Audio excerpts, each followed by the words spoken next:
Assalamualaikum warahmatullahi wabarakatuh. Innal hamdalillah nahmaduhu wa nasta'inuhu wa nastaghfiruhu wa na'udzu billahi min shururi anfusina wa sayyiati a'malina may yahdihillahu fala mudilla lahu wa may yudlil fala hadiya lahu. Asyhadu an la ilaha illallah wahdahu la syarika lahu wa asyhadu anna Muhammadan 'abduhu wa rasuluhu alladzi la nabiyya wa la rasula ba'dah. Yang kami hormati jajaran pengurus Tahsin Ummahat Tahsin Ummahat Indonesia, juga yang kami hormati jajaran pengurus DKM. Insyaallah terima kasih atas segala bantuan dan supportnya. Dan juga yang kami hormati para asatidzah sekalian yang hadir di sini untuk bersama-sama membahas salah satu bagian yang sangat penting dalam ilmu Al-Quran, yakni adab. Puji dan syukur kepada Allah Subhanahu wa taala yang mempertemukan kita dalam majelis penuh barakah ini, dan salawat dan salam semoga tetap tercurah limpahkan pada Nabiullah wa Rasulullah Muhammad sallallahu alaihi wasallam, juga pada keluarganya, pada para sahabat, para tabi'in, atba' tabi'in, dan juga semoga sampai pada kita sekalian, seluruh umatnya insyaallah akan senantiasa mengikuti jejak langkah beliau sallallahu alaihi wa alihi wasallam. Baik para asatidzah yang dirahmati Allah Subhanahu wa taala, sebagaimana amanah yang dititipkan pada kami bahwa kita akan membahas sebagian atau sepenggal materi yang berkaitan dengan adab, wabil khusus adabnya para pengajar Al-Qur'an. Katanya ditujukan, daurah ini ditujukan untuk para pengajar. Dan berbicara tentang adabul Quran atau adab terhadap Al-Quran, maka ini berbicara tentang materi atau tema yang sangat luas, yang sangat tidak mungkin apabila kita bahas dalam waktu 1 atau 2 jam saja. Sangat tidak mungkin. Oleh karena itu, sebelum saya melanjutkan, maka saya ingin menekankan kepada para asatidz yang hadir di sini ataupun yang hadir di Zoom, untuk setelah ini langsung segera mencari kitab yang judulnya At-Tibyan fi Adabi Hamlatul Quran, yang disusun oleh Al-Imam An-Nawawi rahimahullahu ta'ala. At-Tibyan fi Adabi Hamlatul Quran. Ustaz, tidak bisa bahasa Arab, ada terjemahannya. Ustaz, belinya di mana? Saya nggak punya uang. PDF-nya juga ada. Tinggal cari di Mbah Google. Mbah Google minta PDF At-Tibyan. Ya. Jadi sudah dimudahkan oleh Allah Subhanahu wa taala. Kajiannya sudah banyak di YouTube, tinggal cari. Kajian At-Tibyan banyak berbahasa Indonesia. Tinggal diikuti. Intinya pertemuan kali ini mungkin hanya sebagai pemicu saja, pemantik, dan kami hanya mengambil sebagian dari banyaknya poin yang disebutkan oleh Al-Imam An-Nawawi dalam kitab At-Tibyan fi Adabi Hamlatul Quran. Begitu. Dan kita khususkan dalam pembahasan kali ini sebagaimana diamanahkan oleh pihak panitia, yakni membahas hal-hal yang berkaitan dengan bagaimana seorang pengajar Al-Quran itu semestinya memiliki adab dan memahami fikih-fikih yang berkaitan dengan Al-Quran itu sendiri atau aktivitas belajar mengajarnya. Sebelum kita lanjutkan, maka sebelum kita lanjutkan ke dalam poin adabnya, maka di sini kami memberikan beberapa riwayah atau hadis yang berhubungan dengan keutamaan membaca Al-Quran, keutamaan Ahlul Quran, dan sebetulnya siapa yang dimaksud dengan Ahlul Quran, siapa yang dimaksud dengan Sahibul Quran, Ashabul Quran. Di sini misalnya hadis yang pertama kami bawakan berkaitan dengan keutamaan baca Al-Quran, atau di sini yang pertama adalah ayat yang disampaikan oleh Allah Subhanahu wa taala, bahwa Allah Subhanahu wa taala berfirman, innal ladzina yatluna kitaballahi wa aqamus salata wa anfaqu mimma razaqnahum sirran wa alaniyatan yarjuna tijaratan lan tabur. Sampai di sini saja. Di sini ada susunan yang menarik, bahwa Allah Subhanahu wa taala ketika menjelaskan tijaratan lan tabur, apa artinya tijaratan lan tabur? Tijarah, perdagangan, perniagaan. Lan itu nafi lil abad, tidak akan pernah. Lan itu tidak akan pernah. Dalam bahasa Arab ada la, tidak atau jangan, ada lam, tidak, tapi sewaktu-waktu mungkin terjadi. Bahasa Indonesianya belum, itu lam. Ada lan. Lan itu tidak akan pernah terjadi. Tidak akan pernah terjadi. Lan tabur, tidak akan pernah terjadi kerugian di dalam. Ada beberapa perniagaan yang menurut Allah Subhanahu wa taala tidak akan pernah sekalipun memberikan kerugian bagi orang yang melakukannya. Apa itu? Maka Allah Subhanahu wa taala mengawali perkataannya dengan mengatakan alladzina yatluna kitaballah. Mengapa membaca atau tilawah Al-Qur'an didahulukan daripada menegakkan salat dan berinfak? Mengapa Allah Subhanahu wa taala mendahulukan tilawah dan sebelum salat dan berinfak? Sebelum salat dan berinfak. Apa rahasianya?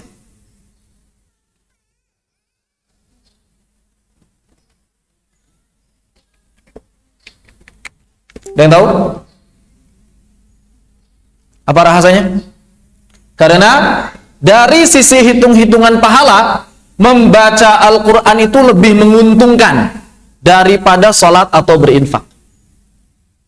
Kalau ngomongin perdagangan berarti ngomongin untung rugi. Orang yang baca Al-Quran tidak pernah rugi. Kenapa? Karena nanti akan disebutkan dalam beberapa hadis. Misalnya, kita sudah tahu satu huruf bernilai 10 kebaikan. Orang yang bagus bacanya, kuat hafalannya, faham maknanya akan diangkat bersama para malaikat. Yang rusak bacaan, yang penting terus membaca, terus belajar, dapat 2 pahala. Tidak akan pernah merugi. Maka dari itu, kalau kita hitungnya berdasarkan kaidah untung rugi, baca Al-Quran itu lebih menguntungkan dibandingkan infak jutaan misalnya, dibandingkan infak miliaran misalnya. Ya kita juga nggak punya uangnya kalau miliaran, iya kan? Mau infak gimana? Tapi kita bisa mendapatkan banyak kebaikan, kita bisa mendapatkan banyak keuntungan dengan membaca Al-Quran. Kenapa? Karena satu huruf bisa bernilai 10 kebaikan.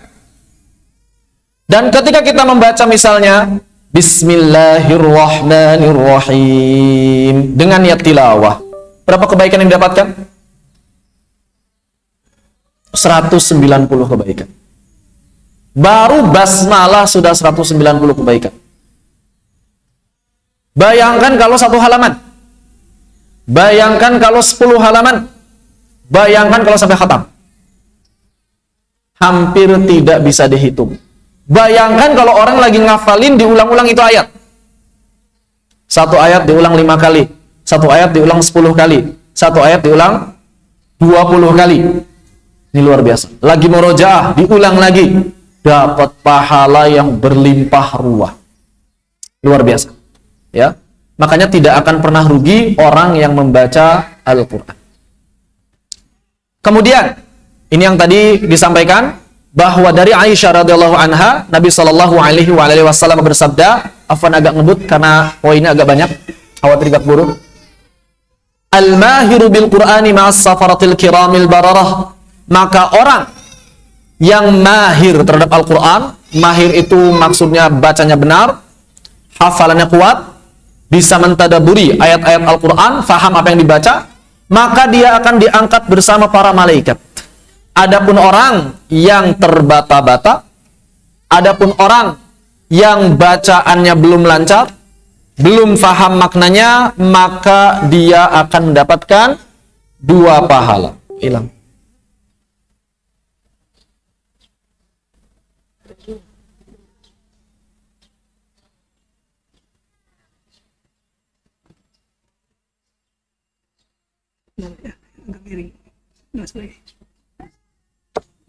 Ini videonya hilang timbul, nggak tahu kenapa, nggak tahu kenapa.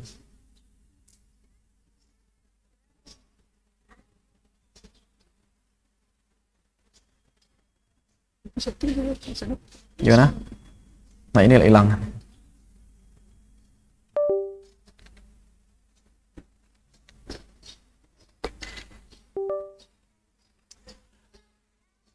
Baik.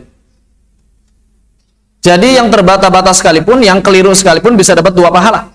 Dan kalau orang lagi belajar, walaupun bacaannya rusak, maka dimaafkan. Ini untungnya. Lagi-lagi tidak rugi. Lagi-lagi tidak mengalami kerugian. Hadis yang berikutnya, kita agak percepat untuk di dalam hadis ya. Dari Abdullah bin Mas'ud, ini tadi yang saya sampaikan. Siapa yang baca 1 huruf, maka akan mendapatkan 1 kebaikan dikali 10. Dan yang namanya kebaikan, ini akan menghapuskan keburukan. Sebagaimana hadis Nabi SAW dalam riwayat yang lain, beliau mengatakan, ittaqillaha haitsu ma kunta wa atbi'is sayyi'atal hasanata tamhuha. Kalau kita setelah berbuat keburukan, maka hendaklah langsung berbuat baik agar bisa menghapus keburukan tersebut. Caranya bagaimana yang paling mudah? Baca Al-Quran. Karena dengan baca Al-Quran akan menghapuskan keburukan-keburukan, akan menggugurkan dosa-dosa kemaksiatan. Luar biasa. Makanya lagi-lagi beruntunglah orang yang rajin baca Al-Quran. Dari Abu Musa al-Asy'ari, ini berkaitan dengan permisalan umpama analogi orang yang baca Al-Quran. Ada 4 jenis orang. Yang pertama orang beriman baca Al-Quran. Maksudnya orang beriman belajar Al-Quran, ngafalin Al-Quran, ngajarin Al-Quran. Kata Nabi SAW, kal utrujah. Buah utrujah itu apa sih? Buah yang enak dan wangi. Ada yang suka duren? Pada suka duren? Yang suka duren, bayangin aja utrujah itu duren. Wangi, enak. Ya kalau yang nggak suka duren, jangan bayanginnya duren. Bayanginnya yang lain. Misalnya buah apa ya? Karena kalau utrujah nggak kebayang. Nggak ada di Indonesia. Jadi gantilah sama duren atau misalnya buah harum manis lah. Pada suka buah harum manis ya. Wangi, manis, enak. Itulah permisalan orang beriman yang membaca, menghafal, mengajarkan Al-Quran. Iman diumpamakan sebagai daging buah, sedangkan manfaat membaca, manfaat menghafal, manfaat mengajarkan diumpamakan dengan harumnya. Orang beriman itu dagingnya bagus, enak, nikmat, selamat di akhirat. Tapi dia akan bertambah enak, bertambah nikmat manakala memiliki manfaat yang bisa diberikan orang lain berupa wangi.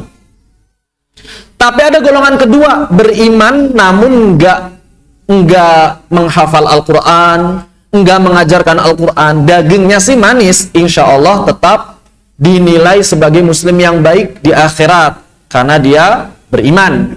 Akan tetapi orang nggak bisa nyium manfaatnya kecuali kalau dia makan dagingnya, kecuali kalau dia bisa membuka hatinya baru tahu, oh iya ini adalah orang yang baik. Kalau nggak terasa. Makanya diibaratkan oleh Nabi golongan yang kedua ini seperti kurma. Kurma itu manis tapi nggak ada baunya, nggak ada wanginya. Maka dia bermanfaat bagi diri sendiri tapi kurang bermanfaat bagi orang lain. Ini orang beriman namun tidak menghafal Al-Quran, tidak mengajarkan Al-Quran. Ya kurma kita nggak perlu ganti dengan buah di Indonesia, udah pada kenal semuanya. Lalu yang ketiga ada orang munafik tapi baca Al-Quran. Loh, ada ya orang munafik ngafalin Al-Quran sama ngajarin Al-Quran? Banyak. Bahkan Nabi SAW dalam sebuah riwayat mengatakan, aktsarul munafiqi ummati qurra'uha. Apa kata Nabi SAW? Kebanyakan orang-orang munafik dalam umatku ini ternyata para penghafal Al-Quran. Jadi kalau misalnya orang munafik ini ada 100, maka kurang lebih setengahnya itu penghafal Al-Quran. Kan ngeri sekali. Maka hati-hati. Qurra'uha kata Nabi SAW. Makanya ada orang munafik rajin baca Al-Quran, rajin menghafal Al-Quran, bahkan mengajarkan Al-Quran. Tapi kata Nabi SAW apa? Dia seperti buah raihanah. Apa buah raihanah itu? Wangi tapi dagingnya pahit, nggak enak. Apa buah di Indonesia yang wangi tapi pahit? Buah apa? Buah limo pahit nggak? Mengkudu wangi? Nggak wangi. Yang wangi. Raihanah, diibaratkan raihanah. Kalau umpama raihanah kan kita nggak tahu raihanah apaan sih ya. Pokoknya buahnya wangi, tapi ketika dimakan pahit atau nggak enak. Jeruk nipis. Jeruk nipis, ada yang mau makan jeruk nipis nggak? Tapi wangi kan? Enak ya, jeruk nipis cocoknya buat cuci tangan gitu. Nggak cocok itu kalau dimakan. Ya kita nggak berbicara khasiat buat ngilangin batuk segala macam ya. Dimakan nggak enak pokoknya. Dagingnya itu nggak mungkin dicari oleh orang buat dimakan. Ini orang munafik. Maksudnya apa? Dia di sisi Allah Subhanahu wa taala nggak akan dapat apa-apa. Dagingnya itu nggak akan dinilai oleh Allah Subhanahu wa taala. Tapi ternyata dengan keberadaannya menghafal Al-Quran dan mengajarkan Al-Quran tetap memberikan manfaat pada orang lain. Manfaatnya buat orang lain tapi tidak menyelamatkan diri sendiri. Ini orang munafik. Yang digambarkan dalam Sahih Muslim termasuk ke dalam salah satu golongan yang pertama-tama masuk neraka. Ditanya sama Allah, ngapain kamu ngafal Al-Quran, ngapain kamu ngajar Al-Quran? Maka apa kata dia? Laka ya Rabb. Maka Allah Subhanahu wa taala mengatakan, kadzabta, engkau berdusta, engkau ini belajar Al-Quran, menghafalkan Al-Quran, menuntut ilmu dan mengajarkannya hanya agar disebut sebagai seorang qari, hanya agar disebut sebagai seorang alim. Maka Allah Subhanahu wa taala menyeret wajahnya ke neraka. Wal'iyadzubillah. Ada yang keempat yang lebih parah, sudah munafik, enggak ada kaitan dengan Al-Quran lagi. Maka dia diibaratkan sebagai buah hangzolah. Apa hangzolah? Enggak ada baunya dan pahit. Buah apa? Yang enggak ada baunya dan pahit. Kalau pare buah-buahan bukan? Sayur apa buah? Tapi ada bijinya, buah ya biasanya. Buah majak lah. Majak nggak ada baunya dan pahit. Ustaz, majak kan bisa pakai obat, itu cerita lain. Kita berbicara dagingnya. Gitu ya. Pahit ternyata. Atau mengkudu tadi ya, mengkudu itu ada baunya nggak? Nggak ada.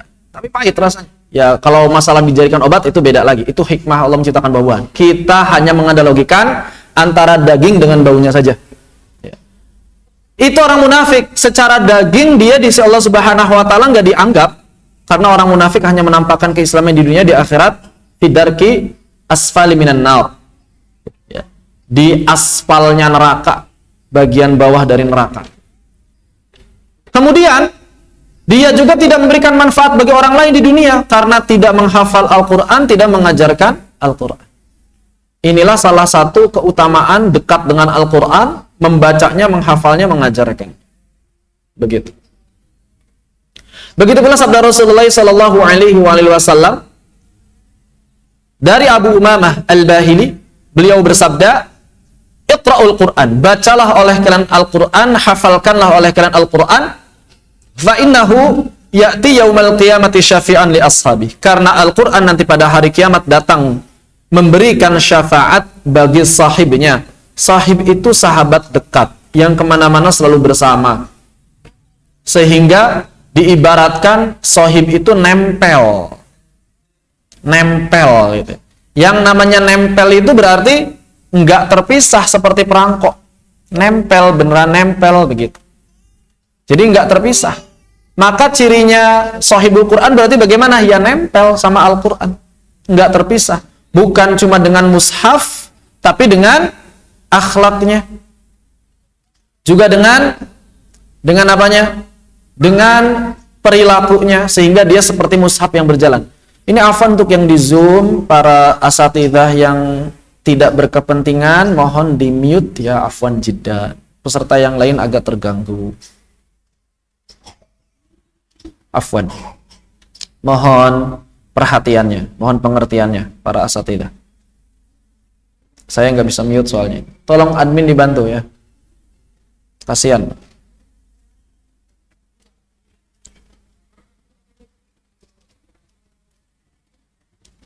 Baik.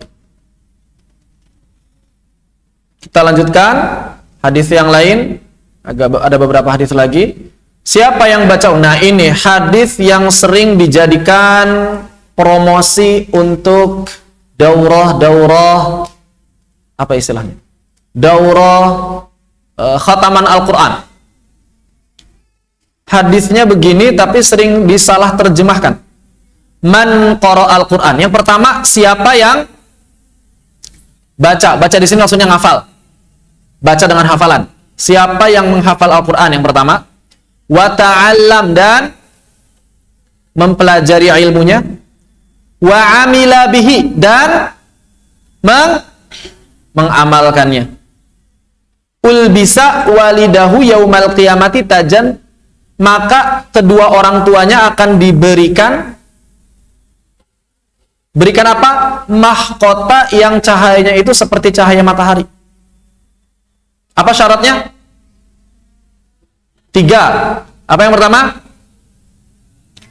Baca dengan hafalan atau rajin ngafal. Yang kedua, mempelajari, bukan orang yang nggak tahu ilmunya, mempelajarinya. Dan yang ketiga, mengamalkannya. Nggak cukup cuma ngafal doang, apalagi kalau setelah ngafal dilupakan. Apalagi kalau setelah menghafal dilupakan. Apa hukum melupakan hafalan Al-Quran? Termasuk dosa kecil atau dosa besar? Dosa besar. Kabair. Dosa besar. Melupakan hafalan Al-Quran dosa besar. Enggak mau murojaah itu dosa besar. Kalau sekedar lupa, enggak dosa. Tapi kalau melupakan, enggak mau murojaah, itu dosa besar. Dosa besar. Makanya jangan buru-buru buat ngatamin Al-Quran kalau belum siap jaga. Sekarang ada daurah sebulan hafal, 2 bulan hafal, 3 bulan hafal, setelah itu lupa semuanya. Kenapa? Karena nggak sempat buat menjaganya.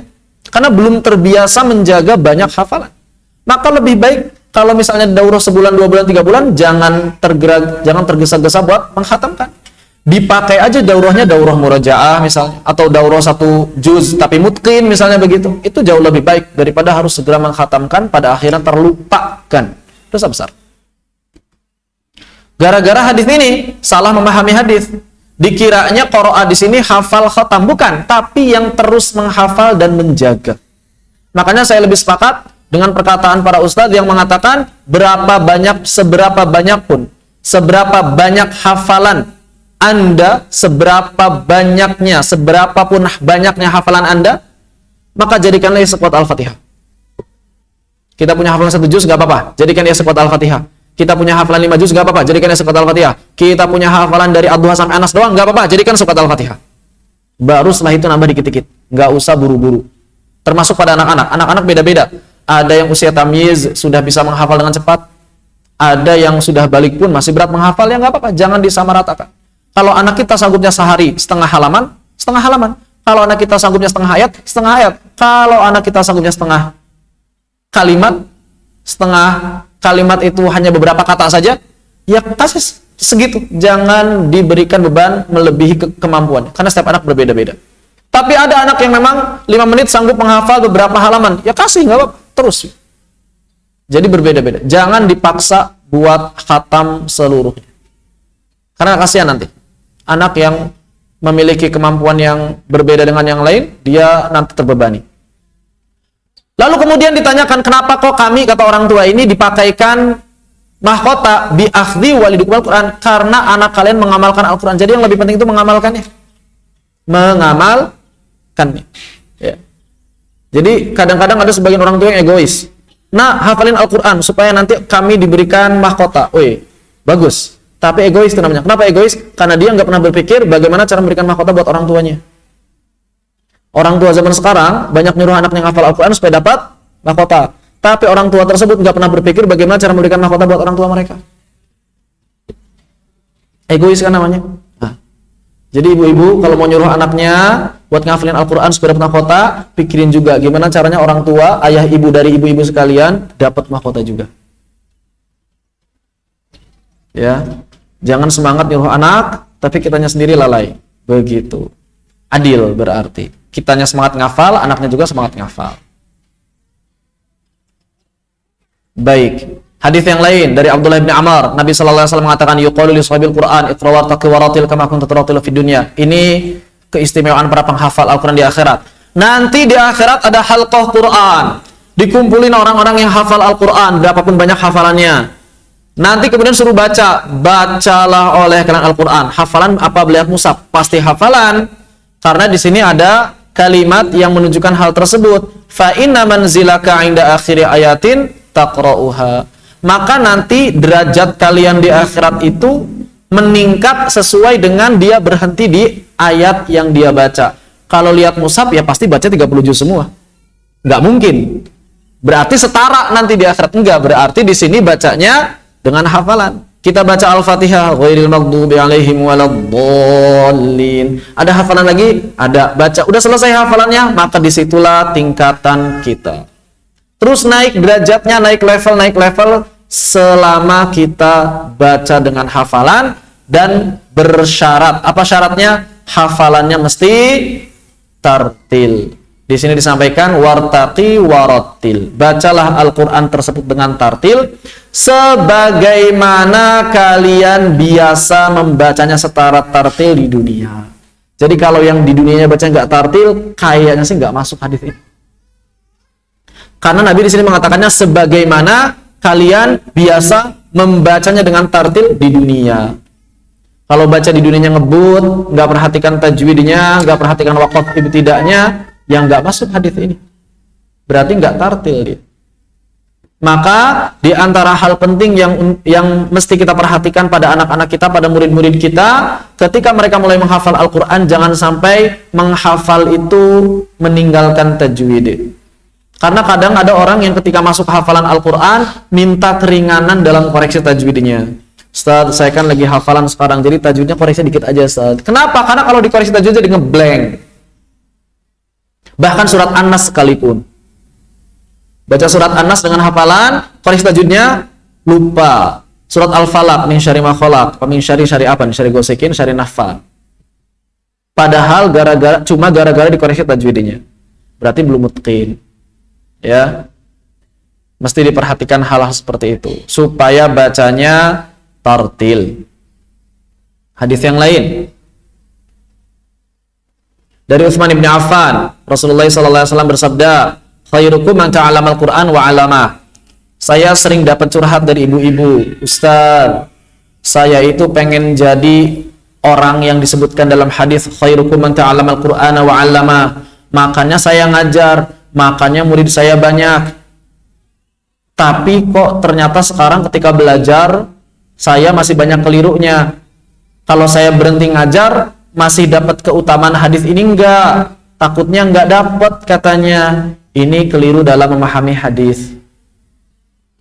Kenapa saya katakan keliru? Lihat hadisnya. Khairukum ma ta'allam. Siapa yang belajar dulu dan mengajarkan Al-Quran, itulah khair. Itulah orang yang terbaik. Jadi orang yang terbaik itu bukan yang ngajar doang, tapi yang belajar dan mengajarkan. Kalau ngajar doang mah enggak. Belajar doang juga belum. Makanya di sini ada ta'allum, belajar, qabla ta'lim, sebelum ngajar. Belajar sampai kapan? Sampai kapan kita belajar? Sampai meninggal dunia. Kan waktu kecil suka ada istilah apa? Thalabul ilmi minal mahdi ilal lahd. Kenapa nggak diamalin? Ya, ada sebagian orang yang nggak mau meninggalkan sedikit aktivitas mengajarnya karena takut nggak termasuk di sini. Keliru. Belajar dulu sambil ngajar. Berarti ngajarnya ditinggalin, nggak perlu tinggalin, kurangin aja jadwalnya. Sisakan buat belajar. Jangan maksa terus ngajar tapi nggak ada belajarnya. Ya, begitu. Hadis yang lain. Afala yaqdu ahadukum masjid faya'lamu aw yaqra ayataini min kitabillahi azza wajal. Tidakkah seorang di antara kalian berangkat ke masjid untuk, sepertinya bukan faya'lamu ini, fayu'allim, untuk mempelajari atau membaca dua ayat min kitabillahi azza wajal. Nanti bisa dicek yang punya Sahih Muslim di rumah. Ada yang punya Sahih Muslim di rumah? Ada yang punya kitab Sahih Muslim di rumah? Kalau ada, mohon bantuan buat ngecek ini. Atau punya aplikasinya silakan. Faya'lam atau fayu'allim. Konteksnya sepertinya fayu'allim, untuk belajar atau untuk mengajarkan, atau bisa juga sih kalau faya'lam untuk mengetahui, tapi kayak kurang pas. Fayata'allam mungkin ya, ada huruf yang hilang atau cek Sahih Muslim yang asli ya. agak kurang enak bahasanya kalau faya'lamu, tapi bisa juga. Bisa juga. Khawatir keliru, saya hanya khawatir keliru. Khairun lahu minaqataini. Siapa yang belajar Al-Quran, siapa yang baca Al-Quran, ngafalin Al-Quran di masjid, 1 ayat lebih baik daripada 1 unta, 2 ayat lebih baik daripada 2 unta, 3 ayat lebih baik daripada 3 unta. Itu pahalanya. Kemudian dari Abu Mas'ud Al-Ansari, ya ummul qaum aqra'uhum li kitabillahi azza wa jal fa in kanu fil qirati sawa'a fa a'lamuhum bisunnah. Orang yang paling berhak menjadi imam, baik itu imam salat atau imam masyarakat, imam bangsa, imam negara, itu adalah orang yang paling aqra'. Apa itu aqra'? Orang yang paling paham Al-Qur'an. Orang yang paling paham Al-Qur'an. Kalau misalnya pemahaman terhadap Al-Qur'annya sama, dipilih yang paling paham sunnah.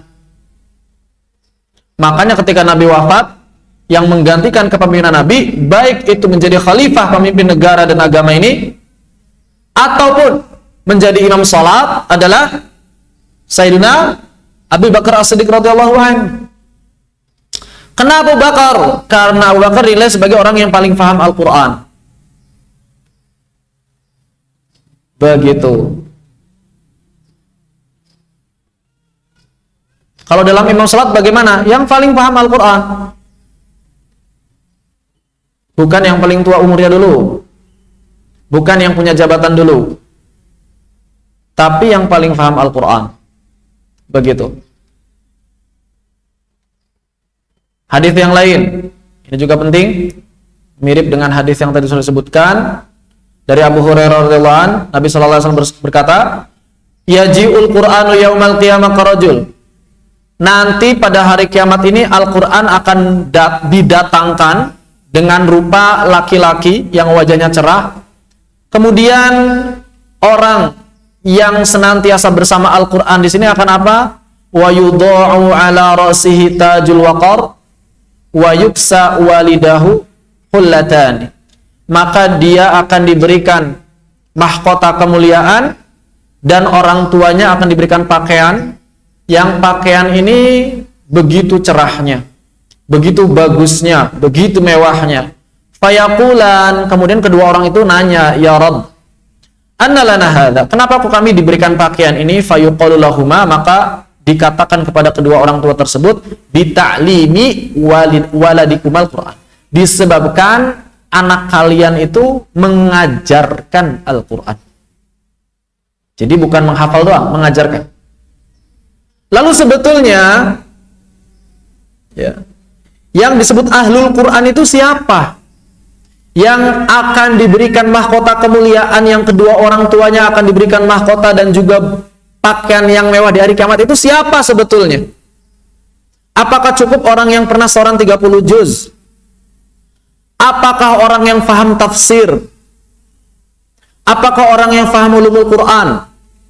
Maka jawabannya sebagaimana disampaikan oleh Al-Imam Abu Muzahim Musa ibni Ubaidillah Al-Khatani. Beliau mengatakan dalam Manzumah Al-Khatani, wa may yuqimil Qur'ana kal qidhi falyakun muti'an li amrillahi fis sirri wal jahri. Maka siapa saja yang sanggup menegakkan lafal-lafal Al-Quran sebagaimana ia menegakkan anak panah. Anak panah kalau lagi ditarik lurus banget gitu, sampai segitu lurusnya dia membaca ayat-ayat Al-Quran, maka sudah semestinya menjadi orang yang menaati perintah Allah Subhanahu wa Ta'ala, baik dalam keadaan sepi atau ramai. Inilah ahlul Quran. Jadi siapa ahlul Quran? Orang yang taat pada Allah, baik dalam keadaan sepi dan ramai. Ini ahlul Quran yang sejati. Makanya Ibnul Qayyim rahimahullahu ta'ala, murid dari Ibnu Taimiyah, sahabatnya Ibnu Katsir rahimahumullah, beliau mengatakan, Ibnul Qayyim dalam Zadul Ma'ad mengatakan, apa yang beliau katakan? Ahlul Qur'ani, yang dimaksud dengan ahlul Quran itu humul alimuna bihi, yaitu orang yang memahami, orang yang punya ilmu tentang Al-Quran. Dia belajar, dia menghafal, dia memahaminya. Al-amiluna bima fihi, yang bersamaan dengan itu ia berusaha mengamalkannya. Jadi orang yang berilmu dan beramal, itulah ahlul Quran. Wa illam yahfadhuhu an dhahri qalbihi, walaupun belum khatam hafalan Al-Quran. Walaupun belum khatam hafal Qurannya, tetap dikategorikan sebagai ahlul Quran. Walaupun belum khatam hafalan Qur'annya. Kemudian beliau mengatakan, wa amma man hafidhahu, namun siapa yang sudah mengkhatamkan hafalan Al-Qur'an, walam yafhamhu, tapi enggak faham isinya, walam ya'mal bima fihi, dan enggak mengamalkan, falaisa min ahlihi, maka dia bukan ahlul Qur'an. Wa in aqama hurufahu iqamatas saham, walaupun dia sanggup menegakkan huruf-hurufnya seperti tegaknya anak panah. Ini saya sering nanya sama para penghafal Al-Quran. Selain muji hafalan, saya sering nanya arti dari ayat yang sering dibaca. Dan ternyata cukup banyak yang nggak paham arti ayat yang padahal ayat ini sering dibaca. Contohnya nih ibu-ibu ya, saya mau nanya. Min syarri ghasiqin idza waqab, artinya apa?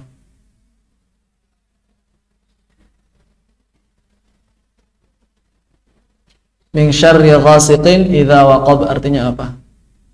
Paham Al-Qur'an enggak berarti belum paham ya. Padahal ini salah satu ayat favorit. Surat favorit yang dibaca. Biasanya qobliyah ba'diyah yang enggak jauh dari kul naik sedikit inna a'tainakal kautsar. Jadi apa artinya min syarri ghasiqin idza waqab? Ada yang tahu? Pada diam, pada tawadhu semua kayaknya, Masya Allah. Atau ganti deh. Ihdinas siratal mustaqim. Oh, alhamdulillah tahu ya. Rame langsung. Siratal ladzina an'amta alaihim. Jalan orang-orang yang, siapa orang yang diberikan nikmat oleh Allah itu? Siapa? Jangan ngarang. Orang yang beriman kata siapa? Yo, siapa orang yang diberikan nikmat?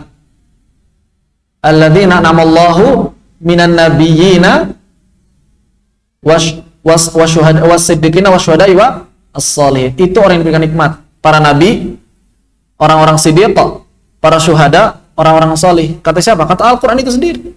Ini namanya menafsirkan ayat Al-Quran dengan ayat Al-Quran. Nah, jarang yang tahu tafsiran itu. Ihdinas siratal mustaqim. Siratal mustaqim itu apa? Masih banyak penghafal Al-Quran yang jawabnya jembatan di akhirat. Jangan sampai ada yang jawab itu sekarang. Siratal mustaqim artinya adalah al-Islam. Jalan Islam. Jalan hidayah. Terus jembatan di akhirat namanya apa? Nggak ada namanya, disebut jembatan doang. As-sirat, jembatan artinya.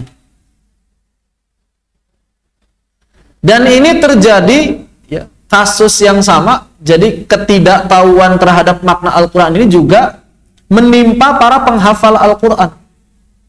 Makanya saya kepada para santri Karim bil Quran ngomong sama mereka, udah kalau antum belum pada faham ayat Al-Quran, berhenti baca buku, apalagi novel sama komik, karena di sana ada perpustakaan ada gitu. Terus ngapain? Baca terjemah Al-Quran dari awal Bismillahirrahmanirrahim sampai akhir minal jinnati wan nas. Kalau belum khatam baca terjemahan Al-Quran, gak boleh baca buku yang lain, kecuali buku yang ada hubungan dengan pelajaran aja. Sebaiknya ini juga diterapkan pada diri kita masing-masing. Yang belum khatam terjemah Al-Quran, jangan baca buku yang lain. Apalagi banyak-banyakin baca status. Ntar dulu baca statusnya. Baca terjemahan Al-Quran dulu. Supaya kita termasuk ke dalam orang-orang yang al-alimuna bihi, al-amiluna bima fihi. Wah, ribet Ustaz kalau baca terjemahan. Apa ada cara yang lain supaya paham tapi nggak perlu baca terjemahan? Ada. Gimana caranya? Belajar bahasa Arab. Wah, lebih ribet belajar bahasa Arab mah. Udah pilih mana? Belajar bahasa Arab atau baca terjemahan? Ya udah baca terjemahan aja yang ringkas, cepat, dan nggak butuh otak yang harus memeras keringat. Enggak, baca terjemahan nggak perlu meras otak, beda sama belajar bahasa Arab. Namun di sisi yang lain juga tetap harus mengusahakan diri untuk belajar bahasa Arab. Buat para pengajar Al-Quran, buat para ustadz-ustadzah Al-Quran harus belajar bahasa Arab. Begitu. Ya, ini penting nih. Jadi siapa yang mau jadi ahlul Quran harus paham Al-Quran. Siapa yang beneran ingin paham Al-Quran, ya pasti mau nggak mau, suka nggak suka, berusaha belajar bahasa Arab. Begitu. Ada yang jawab, Ustadz, belajar bahasa Arab juga percuma. Emang kenapa percuma? Karena orang yang bisa bahasa Arab juga banyak yang bangsat katanya. Terus apa hubungannya? Kita belajar bahasa Arab supaya bisa paham Al-Quran, bukan supaya jadi Abu Jahal. Nggak ada hubungannya orang yang bisa bahasa Arab itu bangsat. Terus apakah orang yang bisa bahasa Arab itu jadinya penjahat semua? Ya enggak. Bukan berarti gara-gara ada orang bisa bahasa Arab jadi penjahat, kita generalisir semua orang yang belajar bahasa Arab penjahat. Wah, ini namanya generalisir yang tidak sesuai dengan logika yang benar, logikal falasi gitu ya. Begitu. Baik. Ini adalah ahlul Quran, ya. Sampai sini sudah cukup jelas lah. Kita langsung saja masuk ke adabnya karena sudah jam 11. Lalu bagaimana adabnya para pengajar Al-Quran, para penghafal Al-Quran, para ahlul Quran itu? Kalau kita ingin jadi ahlul Quran, kita berusaha menjadi ahlul Quran, maka seminimalnya kita serupakan diri kita dengan mereka, minimal dari si adab. Yang pertama apa? Mesti ikhlas mencari ridha Allah. Ikhlas itu apa? Ikhlas itu apa? Syukran jazakallahu khair. Ikhlas itu apa? Ikhlas itu apa? Apa ikhlas?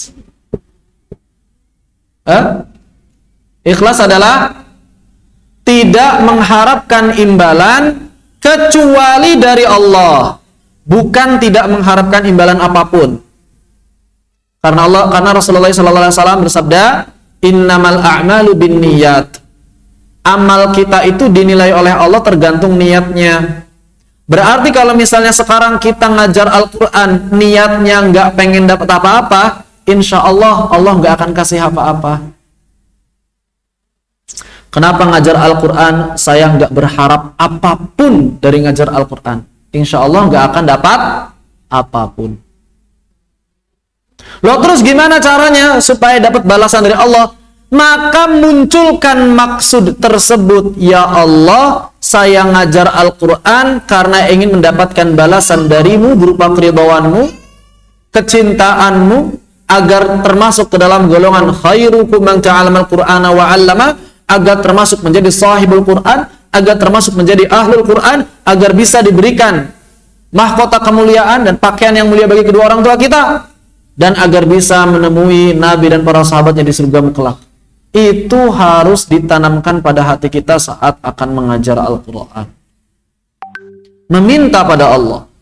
Yang tidak boleh itu minta keuntungan dunia pada makhluk. Itu yang terlarang. Ya, ini yang pertama, ikhlas. Yang kedua, berhati-hati atas ketenaran dan banyaknya murid yang belajar.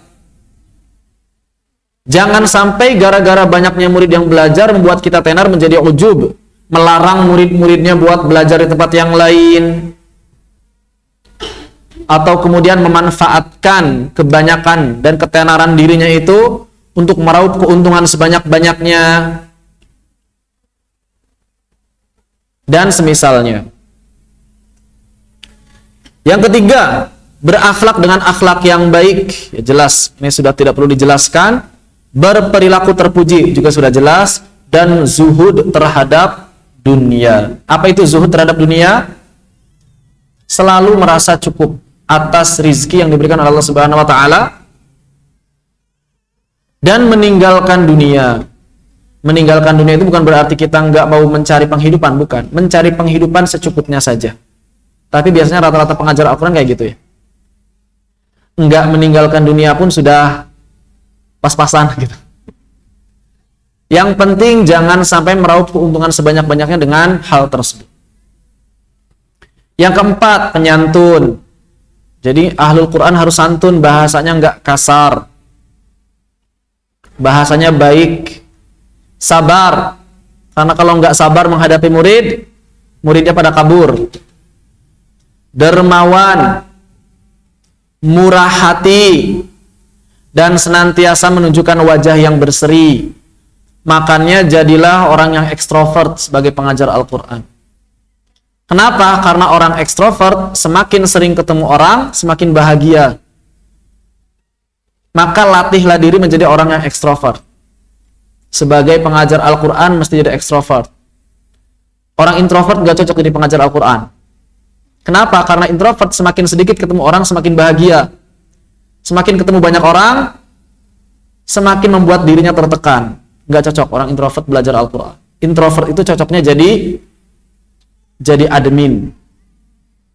Gak ketemu orang. Balas-balasin aja. Ya, gak ketemu orang. Sambil cemberut pun gak masalah. Yang penting tulisannya kalimatnya kan baik. Gak apa-apa. Jadi admin cocok tuh orang-orang introvert. Orang yang bekerja di balik meja itu cocok. Orang-orang introvert. Pengajar Al-Quran gak cocok. Harus ekstrovert. Kenapa? Karena harus berseri. Sebisa mungkin. Boleh nggak sesekali cemberut kalau misalnya ada muridnya itu menjengkelkan? Ya boleh, cuma jangan cemberut tiap hari. Begitu ya. Kemudian bersikap wara, berhati-hati. Ini sangat berat ya. Wara itu tingkat tertinggi takwa. Jadi seperti kita berjalan di atas jalan yang penuh duri, hati-hati banget. Namanya wara. Ini haram atau halal ya? Oh masih syubhatnya, saya belum tahu hukumnya, tinggalin aja. Itu wara. Khusyuk, tenang, berwibawa dan rendah hati. Ini luar biasa. Sebetulnya materi yang sangat berat ya, karena saya pribadi pun masih sangat jauh dari sikap-sikap ini. Tapi mudah-mudahan Allah SWT memberikan kemudahan pada kita untuk berakhlak dengan akhlak yang mulia. Menjauhkan diri dari sering tertawa. Boleh tertawa, boleh, terutama ketika bersama keluarga, silahkan. Bercanda yang bernilai pahala itu ketika bersama istri dan anak-anak. Itu bercanda yang bernilai pahala. Tapi kalau kebanyakan bercanda di luar, maka akan menurunkan rasa hormat pada diri kita dari orang lain. Apalagi misalnya guru Al-Quran ikut-ikutan acara prank gitu ya, jangan, nggak boleh. Masa guru Al-Quran ikut acara prank? Nggak boleh. Akan menurunkan wibawa.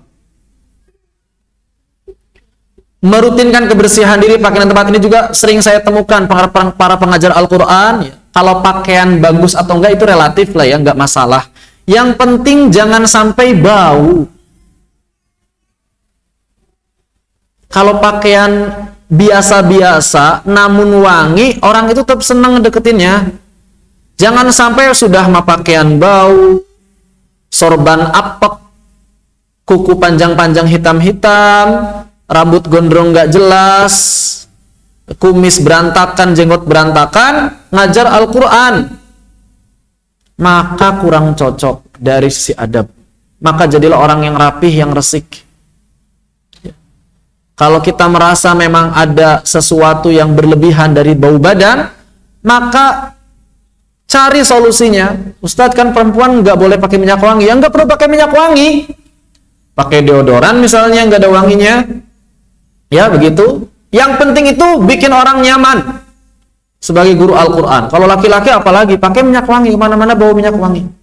Begitu. Semprot-semprot, oles-oles, begitu ya. Pakaian, tempat juga sama. Jangan sampai tempat belajar Al-Quran berantakan, debu di mana-mana, kotor, dan lain sebagainya. Merutinkan zikir harian, doa dan murojaah. Ini sudah jelas. Nggak mungkin ahlul Quran jauh dari Al-Quran. Dan sebaik-baik zikir dan doa adalah Al-Quran.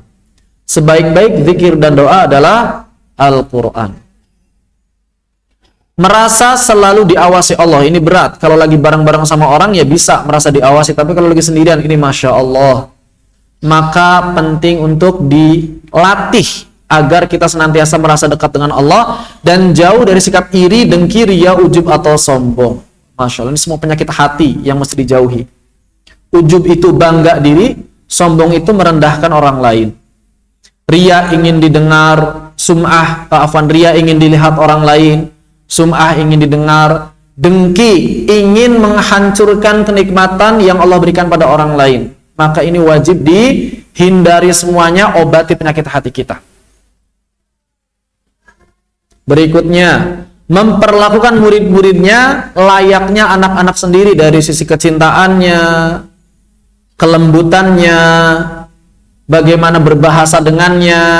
Intinya kita menginginkan yang terbaik pada murid-murid kita sebagaimana kita menginginkan terbaik bagi anak-anak kita. Begitu. Memotivasi muridnya untuk taat pada syariat. Jangan merasa acuh tak acuh. Saya kan cuma ngajar Al-Quran, sudahlah, terserahlah urusan yang lain. Nggak bisa. Guru Al-Quran itu murabbi dan murabbiyah, orang yang membina, mendidik, muaddib dan muaddibah.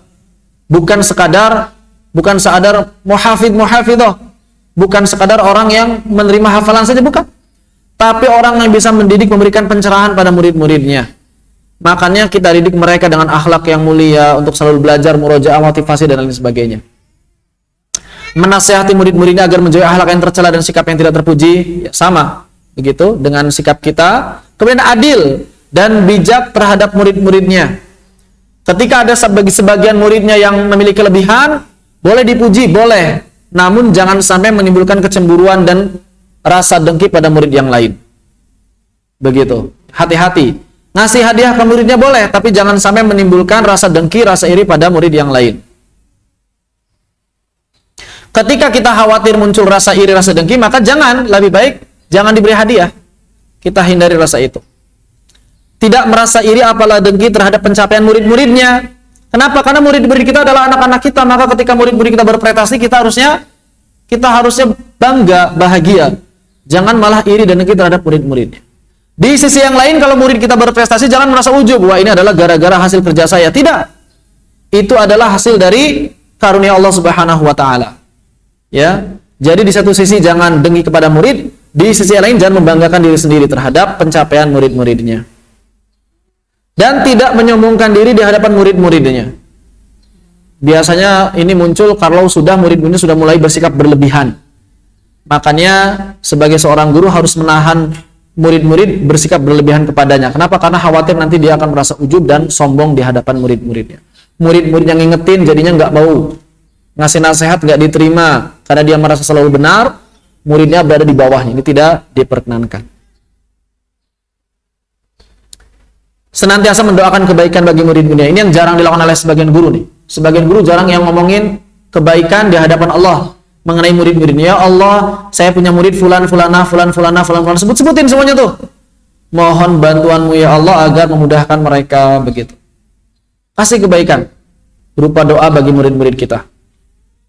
Tidak merendahkan ilmu dengan mendatangi kediaman murid untuk mengajar. Makruh mendatangi kediaman murid untuk mengajar, kecuali dalam tahap awal dakwah.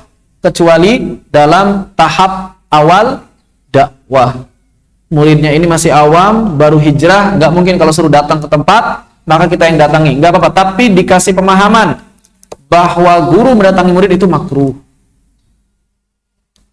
Sunnahnya apa? Sunnahnya adalah murid mendatangi guru. Begitu. Jangankan murid-murid yang biasa, bahkan Al-Imam Nawawi menyebutkan, anak khalifah sekalipun jangan didatangi. Anak khalifah, apalagi anak presiden. Anak khalifah itu pemimpin beberapa negara. Jangan didatangi. Murid yang datang pada guru. Begitu.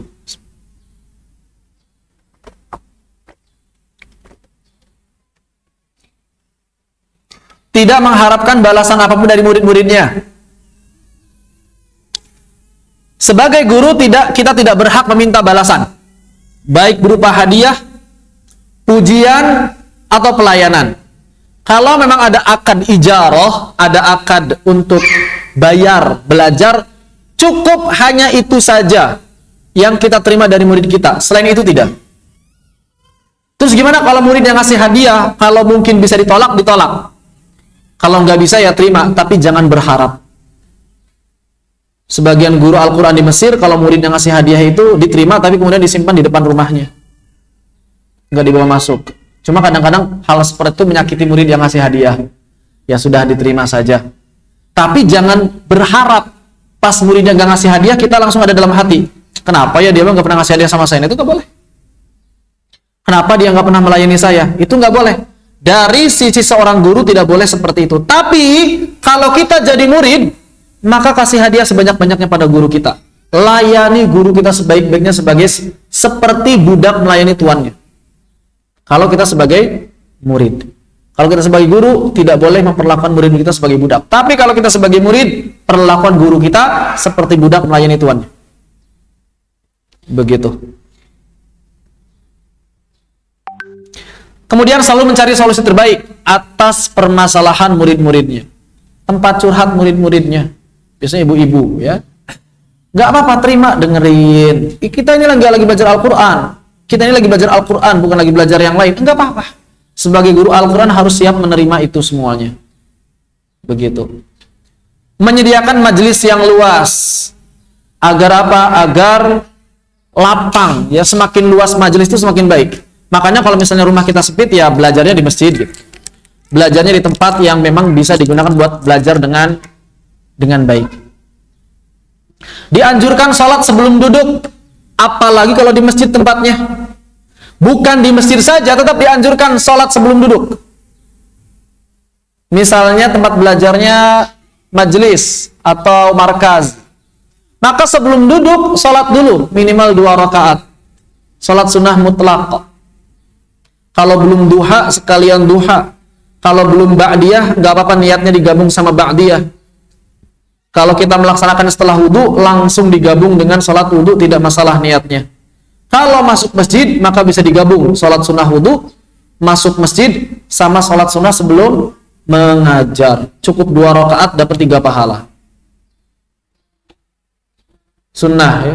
Dibiasakan sholat sunnah sebelum ngajar, sebelum duduk.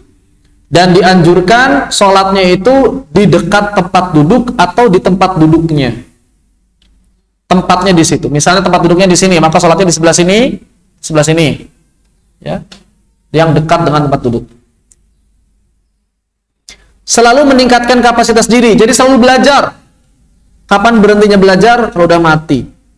Titik. Enggak pernah berhenti belajar kecuali tidak ada yang bisa menghentikan untuk belajar kecuali kematian. Itu jadikan moto. Baik dari sisi ilmu, ketakwaan, dan amal soleh. Makanya suka banyak orang yang nanya ke saya, Ustadz, kenapa kok modulnya kok berubah-ubah? Tahun 2015 begini, 16 begitu, 17 begitu, 18 begitu, 19 begitu, sampai sekarang 2022 modulnya berubah. Karena saya nggak berhenti belajar, jawabannya. Karena saya terus belajar, ikut daurah, ngaji kitab, menggali poin-poin yang baru yang belum pernah saya gali sebelumnya, maka saya mesti merasa ada yang direvisi dari modul yang telah ada, dari buku yang telah ada. Saya revisi. Yang lebih saya kurangin, yang kurang saya tambahkan. Tapi saya pengennya dapat modul yang selesai katanya. Yang nggak akan diubah. Tunggu saya meninggal dunia. Kalau begitu tunggu saya meninggal dunia. Kalau saya sudah mati, insya Allah nggak akan ada lagi yang ubah modul-modul saya. Tapi selama saya hidup, selama saya belajar dan menemukan hal yang baru, pasti akan ada perubahan. Begitu. Ya, jadi terus belajar. Jangan sampai berhenti belajar. Apalagi masih muda-muda sudah berhenti belajar. Ini kadang-kadang santri yang baru lulus sudah dipakai di sana di sini, akhirnya nggak sempat belajar. Kasihan.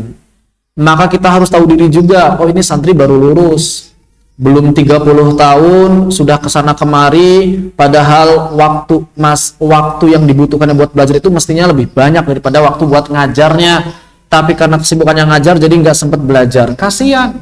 Kasih kesempatan buat belajar. Bahkan kalau bisa murid-murid ini patungan ngasih beasiswa ke guru tersebut. Ustadz, ini ada biaya buat antum nerusin kuliah kek, buat antum ikut daurah kek, begitu. Supaya antum tetap belajar. Begitu. Ya. Ini diantara adab pengajar Al-Quran. Baik. Kira-kira sudah berapa persen yang sudah terpenuhi? Berapa persen kira-kira? Ya, dihitung sendiri saja ya, masing-masing. Dipersilakan. Begitu. Baik. Apakah ada yang tanyakan sampai di sini? Sebelum kita lanjutkan, silakan saja.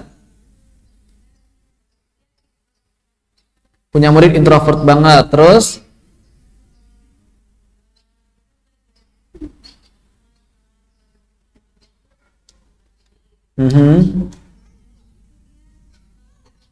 nggak nyaman kalau di masjid. Malu ya.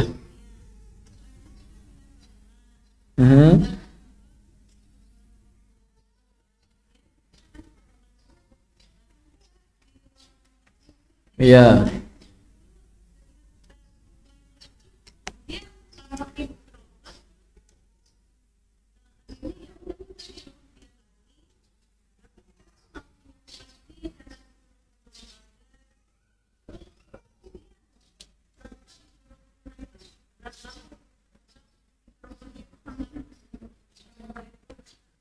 Ya, ini kasus khusus ya. Ketika kita menemukan ada orang yang sangat over introvert dan dia nggak bisa keluar rumah, ya boleh bagi kita mendatangi rumah, dan ini bisa dikomunikasikan dengan lembaga khusus orang tersebut. Ya. Adapun hukum asal, ya memang makruh, itu hukum asal. Namun kemakruhan ini bisa berubah ketika ada kebutuhan yang mendesak, seperti tadi contohnya, menghadapi orang yang over introvert. Misalnya begitu, dia nggak bisa belajar di masjid karena banyak orang suaranya nggak kedengeran, ya sudah, khusus untuk orang ini sambil perlahan-lahan melatih dia supaya nggak over. Introvert boleh tapi jangan over begitu. Sesuatu yang over itu pasti nggak baik. Begitu ya, sambil dilatih. Tapi kalau memang belum bisa, ya nggak apa-apa sementara. Yang latihnya misalnya kita ngajak temen, atau misalnya dia suruh ngajak temen, itu sendirian kan, privat kan. Nah, kan sebelumnya rame-rame kan, terus jadi privat kan. Nah, kalau bisa misalnya ditambahin satu peserta lagi begitu, supaya ada yang denger. Tapi nggak langsung 5 orang misalnya begitu. Atau misalnya minta teman kita, ini saya ngajak temen, nggak apa-apa ya, diam di sini, nah begitu misalnya. Itu contoh saja. Atau dengan cara apapun yang bisa dikomunikasikan dengan ahli psikologi. Saya kurang ahli dalam psikologi. Silakan bisa tanya para psikiater atau lulusan psikologi. Bagaimana dengan pengajar Al-Quran yang merilis privat di rumah? Tadi sudah disebutkan, hukum asalnya makruh. Hukum asalnya makruh kecuali ada kebutuhan yang mendesak. Atau misalnya dalam tahap awal dakwah, diperbolehkan. Ada yang ditanyakan? Kita lanjut? Baik, kita lanjutkan. Selanjutnya lebih khusus kepada para penghafal Al-Quran. Kepada para penghafal Al-Quran. Yang pertama, selalu menjaga kondisi yang paling sempurna, prima. Jadi penghafal Al-Quran, pengajar Al-Quran, kondisinya harus selalu prima. Maka jangan lupa minum suplemen. Jangan lupa olahraga. Minimal jogging, renang. Ya. Jangan sampai pengajar Al-Quran sakit-sakitan terus. Ya. Habis flu, demam. Habis demam, tipes. Habis tipes, apa lagi? Ada aja sakitnya begitu, ya. Maka diusahakan minum suplemen, vitamin, herbal, olahraga. Itu penting. Pengajar Al-Quran harus menjaga kondisinya tetap prima. Begitu. Kemudian dari sisi akhlak, maka menjadi harus yang paling mulia. Kenapa? Karena yang namanya penghafal Al-Quran itu simbol Islam. Orang yang akan disorot oleh orang lain. Pengajar Al-Quran itu kalau dia baik, maka orang akan mengatakan pengajar ini baik. Kalau dia buruk, maka orang akan mengatakan Islam itu buruk. Kalau baik, kebaikan untuk dirinya. Tapi kalau buruk, yang dijadikan kambing hitam Islam. Yang dijadikan kambing hitam Quran. Dan seperti itulah. Kenapa? Karena pengajar Al-Quran, penghafal Al-Quran adalah simbol yang bisa dilihat oleh banyak orang. Maka jaga perilaku, jaga diri, jaga sikap, jaga akhlak, jaga adab. Begitu. Kemudian menjaga diri dari hal-hal yang terlarang. Ini belum tahu saya hukumnya, haram atau boleh, maka lebih baik jangan dilakukan. Yang syubhat atau yang hina atau pekerjaan-pekerjaan yang kasar, pekerjaan rendahan, ini juga tidak, lebih baik dihindari, jangan dilakukan. tanpa mengurangi rasa hormat kita pada orang-orang yang bekerja di sana. Tapi untuk penghafal Al-Quran, para pengajar Al-Quran, jangan melakukan pekerjaan yang kasar. Contohnya apa? Misalnya pengangkut sampah. Ya, kita nggak mengatakan pengangkut sampah itu hina. Tapi buat pengajar Al-Quran, buat penghafal Al-Quran itu tidak cocok.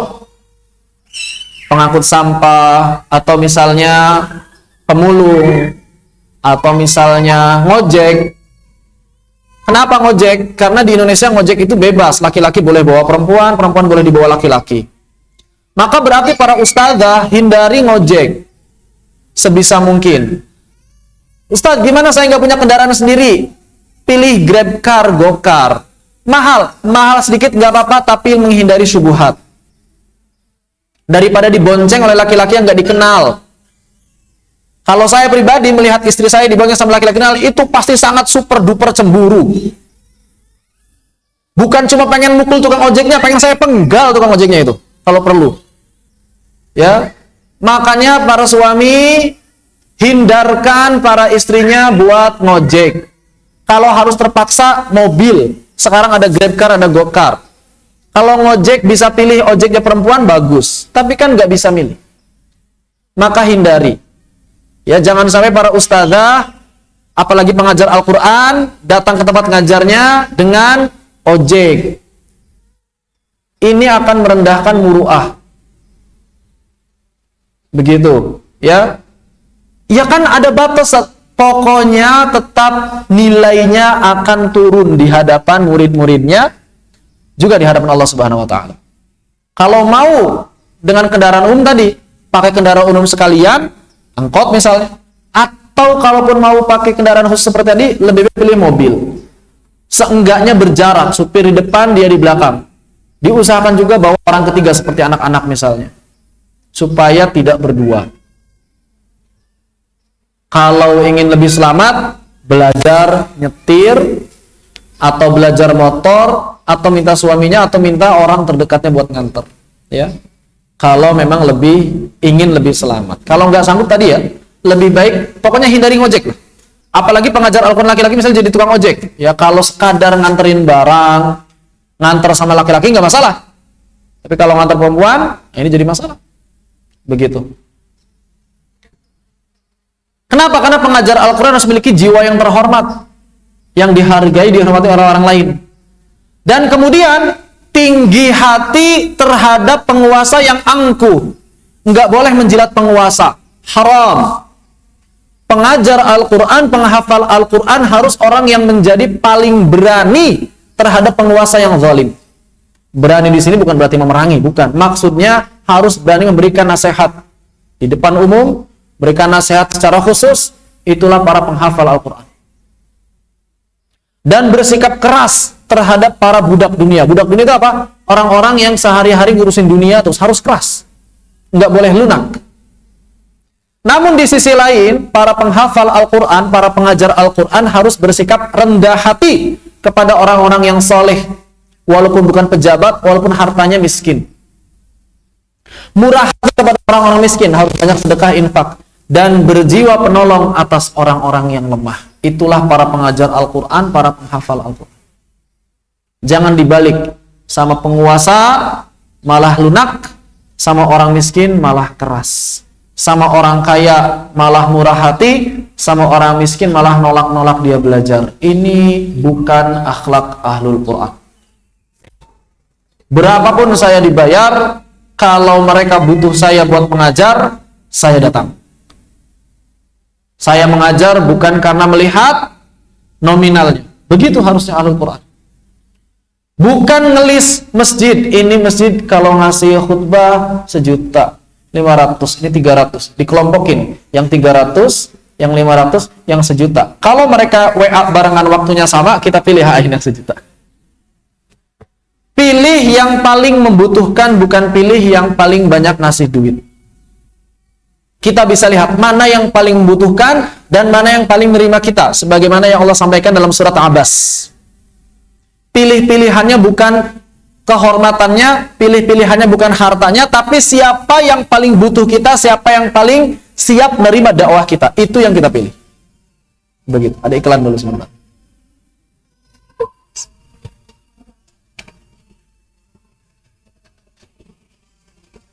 Nah, pengajar Al-Quran, penghafal Al-Quran, jangan sampai ada yang ngamen seperti ini.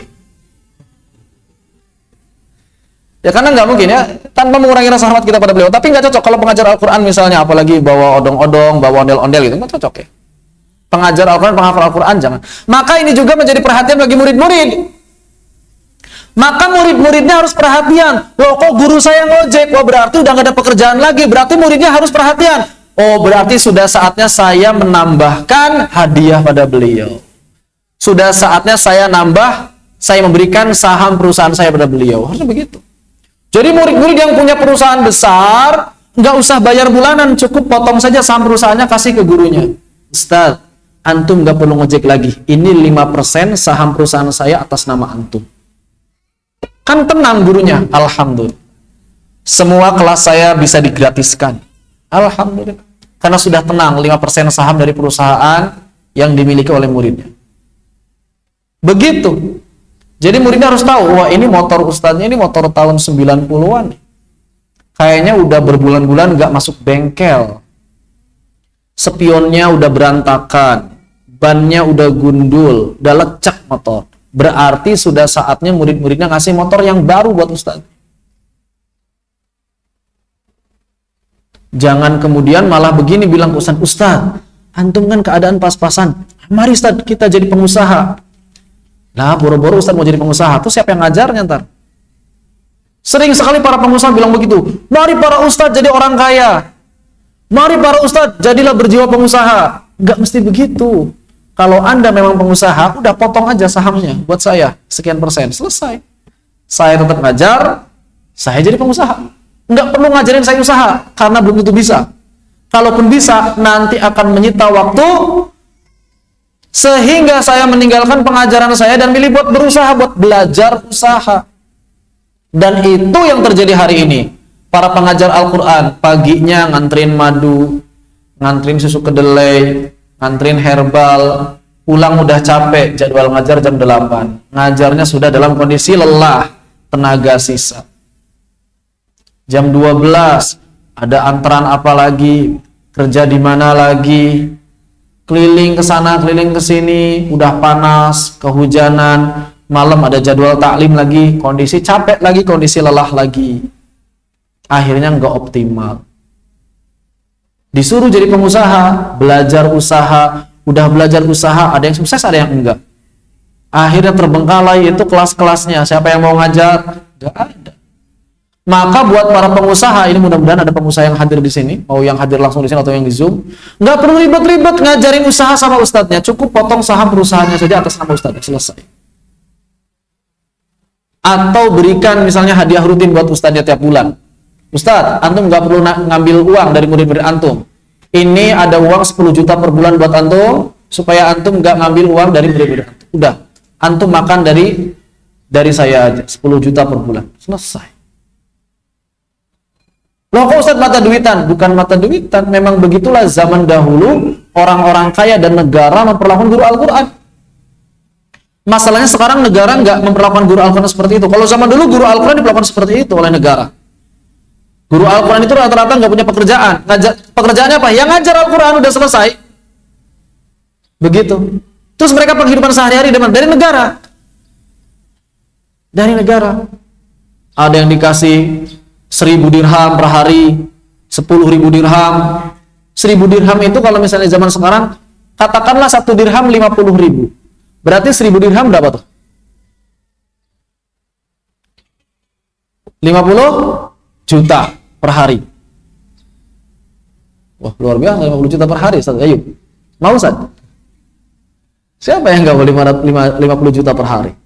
Luar biasa. Zaman dulu begitu, nggak tanggung-tanggung negara nanggungnya. Nanggung kehidupan para ustadz, para ustadzah, para pengajar Al-Quran, penghafal kan nggak tanggung-tanggung.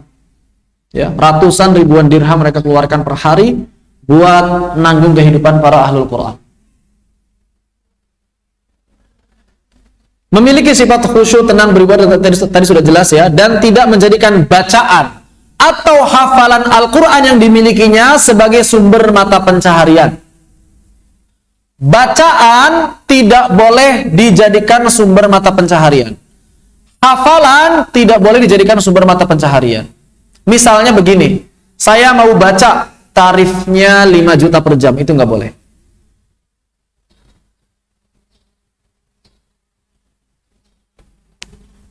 Akan tetapi, mengajarkan Al-Quran, maka boleh mengambil upah darinya.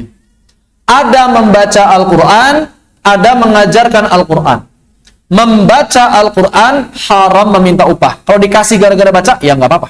Tapi haram meminta upah, haram diakadkan. Nggak sah akadnya. Ngajar Al-Quran bagaimana? Mengajar Al-Quran ada 3. Mengajar Al-Quran ada berapa? Ada 3. Yang pertama, niat sukarela. Bahasa Arabnya tabarru. Niat apa? Sukarela. Bahasa Arabnya tabarru. Apa itu tabarru? Sukarela, berbuat baik. Dalam niat tabarru, haram meminta upah dan haram menerima hadiah walaupun sedikit, walau sekadar seteguk air atau sepotong gorengan. Ini adalah pekerjaannya para nabi. Tabarru', berbuat baik, sukarelawan. Haram meminta upah, haram menerima hadiah sedikit pun apabila hadiah itu gara-gara dia ngajar, maka nggak boleh. Ada yang sanggup? Ini pahalanya yang paling besar. Saya sering mengatakan, kalaupun kita nggak bisa menjadikan seluruh majelis kita ini majelis tabarru, maka minimal kita punya majelis tabarru setidaknya 1 majelis per pekan. Setidaknya 1 majelis per pekan. Yang kita tidak mengambil upah darinya, kita tidak menerima apapun darinya. Sekadar seteguk air ataupun sepotong gorengan kita nggak ambil. Kita katakan pada murid-murid kita, ibu-ibu, bapak-bapak, ini majelis tabarru saya, majelis zakat ilmu saya, yang saya haram menerima sepeser pun dari antum sekalian. Maka jangan pernah berikan apapun pada saya gara-gara saya ngisi di majelis ini. Ini yang pertama. Yang kedua, majelis tanpa akad. Ini yang kebanyakan diamalin para pengajar Al-Quran zaman sekarang. Apa itu majelis tanpa akad? Ngajar tanpa akad, tapi menerima berapapun banyak yang diberikan. Boleh tidak mengambil seperti itu? Jawabannya boleh menurut mayoritas ulama. Boleh mengambil upah tanpa akad menurut mayoritas ulama. Cuma kalau sudah nggak ada akad, jangan menggerutu kalau dapatnya kecil. Saya ngajar cuma dapat 50.000 ini 5 jam misalnya begitu ya. Nggak boleh. Kalau memang dari awal sudah tidak ada akad, maka berapapun diberi, walaupun cuma dikasih air minum doang, ya sudah kita syukuri. Karena memang sejak awal tidak ada akad. Boleh menerima air minum? Boleh. Menerima hadiah? Boleh. Menerima uang? Boleh. Menurut mayoritas ulama, boleh. Bahkan menurut Al-Imam As-Suyuti, ijma' para ulama sepakat boleh menerimanya. Ini yang kedua, majelis tanpa akad. Yang ketiga, majelis dengan akad. Akad ijarah. Akad sewa. Ditentukan per jam sekian. 1 halqah sekian. Per bulan sekian. Pertanyaannya boleh tidak begitu? Menurut mayoritas ulama boleh. Makruh menurut madhabnya Abu Hanifah. Mayoritas ulama mengatakan boleh, makruh menurut Abu Hanifah. Jadi boleh diakadkan. Menurut siapa? Syafi'iyah, Hambaliyah, Malikiyah, dan ulama-ulama yang lain memperbolehkan. Jadi tidak apa-apa. Ikut kelas ini per bulan misalnya 100.000, boleh, tidak masalah. Dan boleh menagih. Ya, tidak masalah. Mau ke lembaga, mau ke pribadi, diperbolehkan. Sedangkan sebagian Hanafiyah melarang.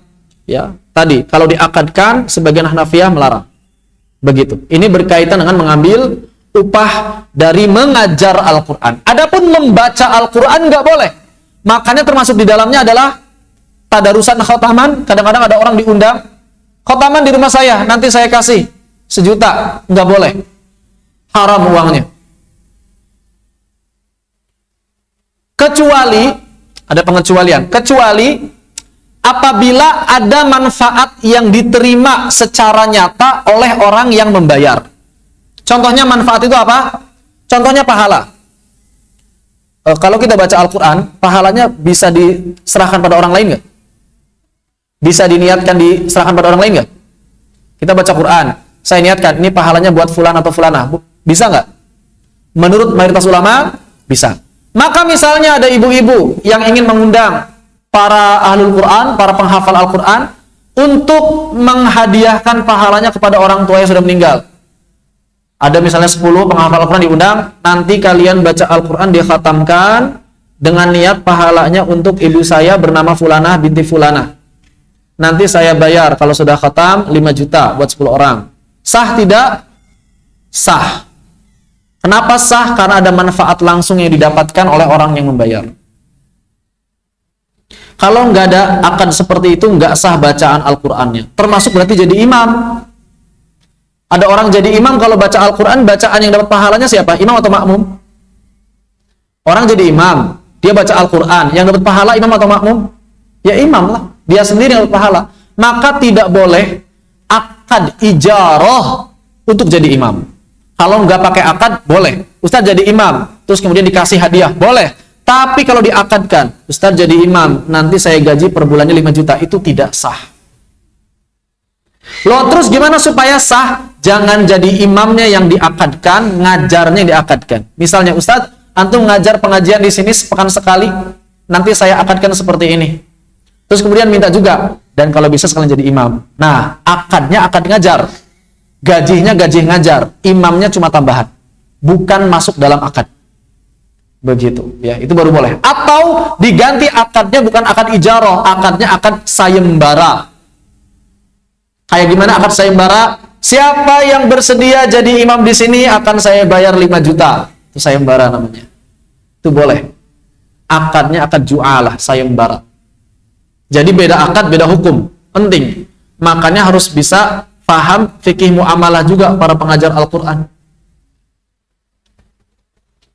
Jangan sampai nggak paham fikih muamalah. Akadnya kayak gimana? Ini saya ngajar di sini, akadnya apa? Ini saya jadi imam, akadnya apa? Penting itu. Ya jangan sampai nggak paham akad. Menjaga hafalannya dan membasahi lisannya dengan Al-Quran serta menjauhkan lisannya dari hal-hal yang dapat membuat ia terlena dan melupakan Al-Quran. Ya, jangan sampai kita sibuk sama selain Al-Quran. Ini saya katanya 10 menit lagi tadi, sekarang 5 menit lagi. Habis waktunya ternyata, dan ini banyak yang belum dibahas ya.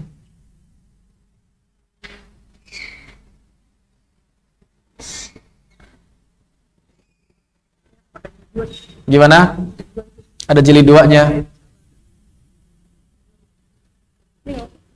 Gimana? Oh, semut lagi. Tadi udah lama nggak ini? Tadi nggak perhatian tadi. Baru.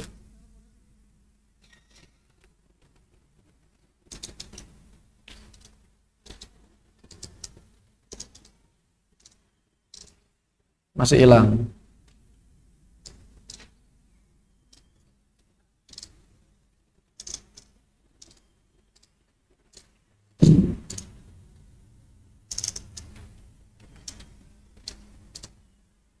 Ada lagi. Baik. Kemudian memperbanyak bacaan Al-Quran dan bersemangat dalam mengkhatamkannya. Itulah ciri ahlul Quran. Ustaz, saya baru hafalannya baru 5 juz. Boleh nggak ngulang-ngulang 5 juz itu tiap hari? Boleh. Walaupun nggak khatam-khatam, iya. Nanti ngataminnya nggak apa-apa kalau pas Ramadan aja. Boleh. Silakan. Memperpanjang diri dalam sholatnya dan mentadaburnya. Ini adalah tujuan utama ngafal Al-Quran. Kenapa kalau kita ngafal Al-Quran, salah satu tujuan di dunia adalah supaya sholatnya lebih panjang. Jadi kalau ngafal Al-Quran banyak-banyak, tapi kalau sholatnya tetap, ya kurang manfaat. Ya, begitu. Siapa yang terlupa dari wirid harian? Misalnya kita udah punya wirid harian, entah itu Al-Mulk, entah itu Yasin, entah itu Waqiah, entah itu Al-Kahf. Kemudian terlupa, waduh kemarin saya nggak wirid harian, maka dianjurkan untuk diqadha besoknya pada saat ingat. Termasuk sholat witir. Penghafal Al-Quran, bahkan harusnya bukan cuma witir, tapi juga tahajud. Kalau nggak sempat witir dan tahajud, qadha paginya. Kalau nggak bisa qadha tahajud, minimal qadha witirnya 1 rakaat. Kalau nggak mau qadha, sebelum tidur 3 rakaat sholat. Nggak siap 3 rakaat, 1 rakaat.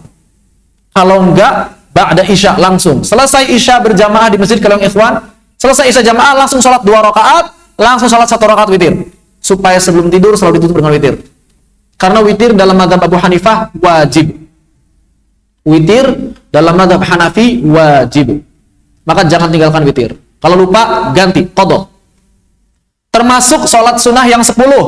2 sebelum subuh, 2 sebelum zuhur, 2 sebelum asar, 2 setelah asar, 2 sebelum zuhur, 2 setelah zuhur, 2 setelah maghrib, 2 setelah isya.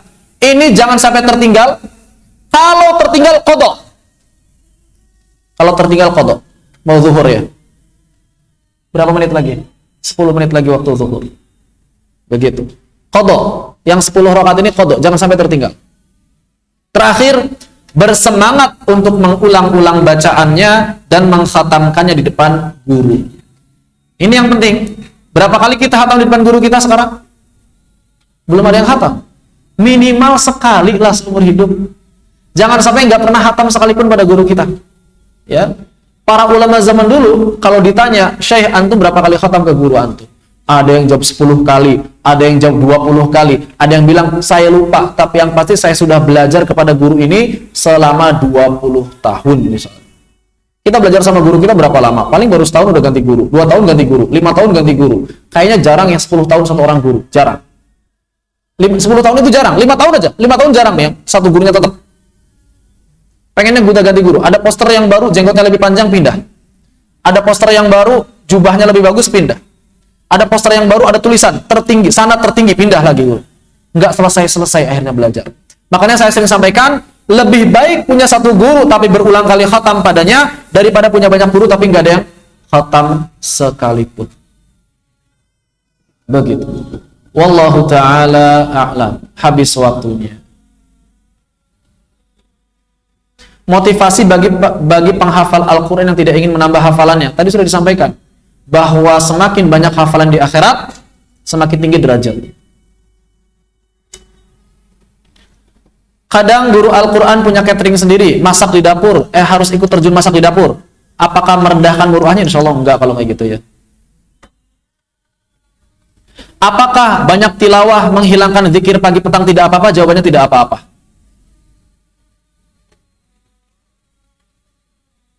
Khair. Sudah cukup Ustaz? Udah nggak ada tanya jawab lagi? Apa kena tanyakan? Satu orang, ikhwan satu, akhwat satu, 2 orang penanya? Nggak ada? Ada, silakan Ustaz.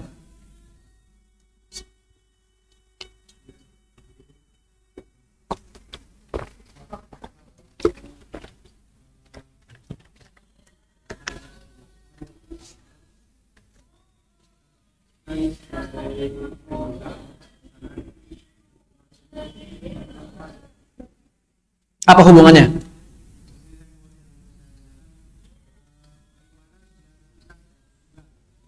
Dapat sanad nggak penting, Ustaz. Kalau pertanyaannya gimana supaya dapat sanad? Sanad itu nggak penting. Loh kok nggak penting sih? Tapi Ustaz kenapa dapat sanad? Buat para pemula yang penting itu belajar, bukan bersanad. Jadi kalau antum masih terlalu silau dengan sanad, lebih baik berhenti jadi ahlul Quran. Paham ya?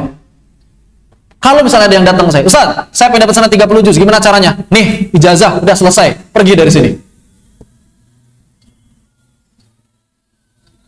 Ada kemarin, pas ujian, ada yang ikut daurah, Khulasah Atibian, rangkuman Atibian, ada ujiannya. Terus kemudian dia bilang, Ustaz, saya cuma salah satu. Sebenarnya saya tahu jawabannya, tapi kemarin salah. Tolong saya luluskan juga. Antum pengen dapat ijazahnya, ini saya kasih ijazah kosong, ini isi sendiri namanya pakai nama antum. Selesai, silahkan. Dan gak perlu ikut daurah saya lagi selamanya. Saya bilang begitu sama dia. Kalau cuma pengen ijazah, kalau cuma pengen sanad. Jadi yang penting itu ilmu. Yang penting itu ilmu. Jangan terlalu silau dengan sanad, ijazah, dan lain sebagainya. Gak penting. Kenapa? Karena kalau kita tahu caranya gampang dan gak ada kaitan dengan ilmu. Sekali lagi, sanad tidak ada kaitan dengan ilmu. Orang bersanad belum tentu berilmu, orang berilmu belum tentu sanadnya tinggi. Jangan tertipu dengan orang-orang awam. Itu orang-orang awam yang bilang, sanadnya mana? Gak ada hubungan sama sanad. Sanad itu penukilan riwayah. Gak ada hubungan dengan pemahaman. Jadi kalau misalnya ada orang, ngomong apa bersanad gak? Gak ada hubungannya. Ilmu itu bisa dikaji dengan kitab, ilmu itu bisa dikaji dengan diroyah, bukan dengan sanad. Jadi kalau misalnya antum masih terlalu sibuk dengan sanad, belum jadi ahlul Quran seutuhnya. Ya, ingat tujuan kita belajar bukan ijazah, tujuan kita belajar bukan sanad, tujuan kita belajar adalah agar kita diangkat derajatnya menjadi ahlul Quran di sisi Allah Subhanahu wa taala. Difahami ya Ustaz ya? Jadi nggak perlu terlalu mikirin sanad sama ijazah.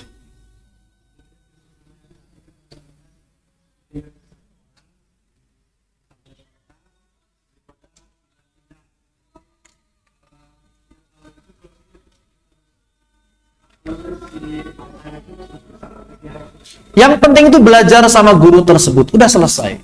Jadi maksudnya tadi saya bilang yang penting punya satu guru berkali-kali khatam, itu maksudnya yang penting kita nyari guru yang sudah jelas sisi ilmuannya. Udah, yang penting kita belajar sama dia.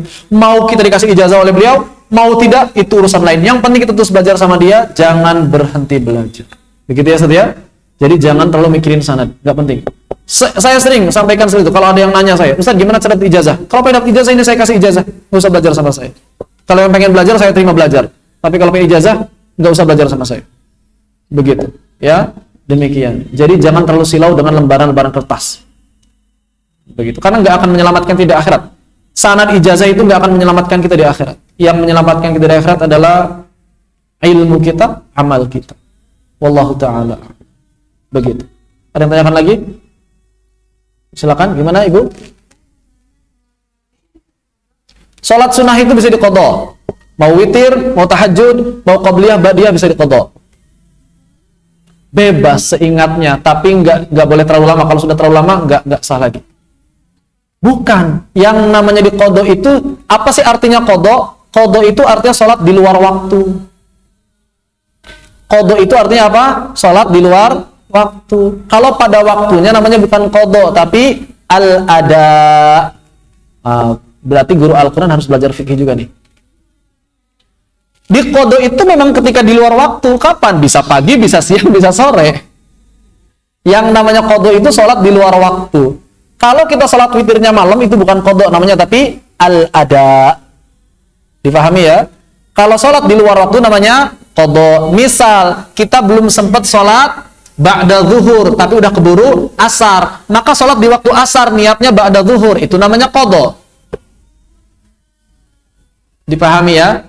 Boleh? Boleh. Terus gimana kalau belum sempat qabliyah zuhur? Udah sempat jamaah, qabliyah dulu atau jamaah dulu? Jamaah dulu. Salat qabliyahnya kapan? Nanti setelah salat zuhur boleh. Setelah salat zuhur, niatin qabliyah 2 rakaat, niatin ba'diyah 2 rakaat. Pokoknya jangan tinggalkan yang 10 rakaat plus minimal 1 rakaat witir, jangan pernah tinggal. Ahlul Quran harus lebih semangat menjaga 10 rakaat plus 1 rakaat witir ini. Setelah itu baru tahajud dan duha. Dari sisi pahala, yang 10 rakaat ini lebih tinggi kedudukan daripada tahajud dan duha. Lebih tinggi kedudukannya daripada tahajud dan duha, lebih utama.